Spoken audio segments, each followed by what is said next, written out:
The realisation hits you that you've been scammed. How foolish have I been to have someone take my money? But they get you when you're at such a low ebb, you know. I was looking after my husband who was terminally ill. We had some time at home together and then he passed away March 2024. My life was turned upside down when he died. I've lost my best friend, my soulmate. I think I wanted to invest for my son, to give him a better life and security. I was scrolling through my phone and I found a site. It was for Trading 212 and it had Martin Lewis presenting it. And I thought, well, if it's Martin Lewis, it's not a bad thing. They contacted me through WhatsApp. She was lovely, really, really nice, down to earth. She spoke to me on a daily basis. And then she worked her way in to know that I was getting life insurance, death in service, private pensions. And that's when she said about invest in it. She could make it grow and get a good return. The first payment was 300,000 through CHAPS payment. I had to go to the bank and they know all the questions that the banks are going to ask and they give you all the answers. The dashboard that they produce with when the money went in looked real. You know, I looked at, you know, it was growing. It did look honestly real, but they were bombarding me every day with a phone call. It's relentless. At one stage, I did block Adriana, but I had to carry on because they had some of my money. So I was in a catch-22. So a lot of the time we see the scammers use endorsements by celebrities. They make the victim feel safe initially in terms of there's no immediate red flags, there's nothing obvious to deter them from signing up with the investment scheme. So what the scammers will usually do is make contact through platforms like WhatsApp or Telegram. They'll usually do that and try and create an initial personal level connection with the scam victim. It won't initially be this forceful push for funds that it later becomes. It'll come a point where the scam victim will likely wonder, when can I withdraw my money? The scammer will then send an email or make some form of contact impersonating other organisations. Those are designed to incite fear into the scam victim, and that coincides with the scammer then sort of applying pressure from their side because they're obviously not letting the scam victim know that it is them.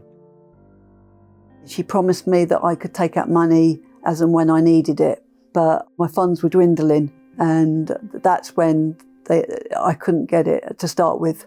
Faster payment service. They were the first ones who sent the email and said the account was blocked. I had to go through financial checks because the amount of money we were investing. So I got a loan with Marks & Spencer's, Zoopla and Lloyd's to raise some capital. To raise the capital was to release my money. But they promised me they would pay the loans off. So if I couldn't pay the loans, they would pay the loans. I wouldn't have taken out the loans. Another email came through from Blockchain and they said they found some problems and they said I had to find another 16,000. I got 16,000 for the car and I transferred it over to them. The house was the end, yes. So again, we got another email and they wanted 215,000. I was very stressed. I was at a point of wanting to kill myself. I told her that, you know, how I felt, that I was suicidal. And she said, no, you'll be fine. Everything will be fine. Pay over the money. The next day you'll get your money back. Everything will be fine. So the next morning I checked the bank and of course the money wasn't there. So I phoned them on the WhatsApp and it had gone dead. I said to Dan straight away, it's a scam. But you're shell-shocked. So all in all, what was the total of that? 1.3 million, that's including the house. Every element of their scam has been thought through and is extremely sophisticated and well planned. We don't believe that the victim of the scam holds any blame in actually being scammed. A lot of them are vulnerable people and a lot of people go through different periods of life where they are quite vulnerable. We don't believe that the financial institutions at the minute have the security measures in place to prevent these scams. It's a common theme that we see repeat scam victims So victims of scams that have been scammed multiple times, and that in itself proves that there aren't enough support around for these people. So when victims of scams contact us, we like to make sure that we are there for them initially. Our main focus is trying to recover their funds that they've lost and to try and make this go away for them. I talked to Lloyds about November time. To be honest, they didn't do enough. They shifted the blame onto me wholly. Everything they said, it was my fault. I would tell anybody, don't touch Action Fraud, don't touch the police, because they just don't help.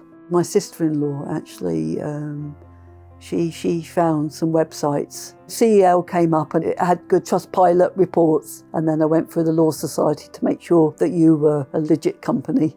When you first talk to the people who pick up the phone, they put you at ease and they make you feel as if you're human again. It's the first step on recovery. There's a friendly voice at the end of the phone and she's telling you that you're not at fault, and that's what you want to hear when you've just been scammed out of your life savings. I warn people, it's not a quick fix. It takes over a year. But yeah, the end result says it all. Honestly, I wasn't sure until the money was in the bank. Until the money was in the bank, I thought, it's not real yet. Jubilation, and I cried. Yeah, yeah. It was like a big weight had been lifted off my shoulders for Dan and myself. I had booked a holiday with my friend to Gibraltar for my birthday, but that's about it. You know, I'm going to be careful, but it's given us a new lease of life. We're extremely happy for Joanne in terms of her being able to move on from the scam and giving herself a fresh start. The resilience that Joanne showed once she had been scammed and she realised that she had been scammed, for her to pick herself up from rock bottom and reach out to us for the help, it's extremely admirable. Me personally, the feeling of getting someone's money back, it's extremely fulfilling. We get to watch them and their reaction and hear how grateful that they are once they've got that result. So for me, on a personal level, it's extremely fulfilling and satisfying. If you find yourself in a situation similar to Joanne's, get in touch with CEL. We'll be more than happy to help. I'm more than happy to listen to you and your story. And even if we can't help in the first instance, we'll give you the necessary advice that'll allow you to move on with your life.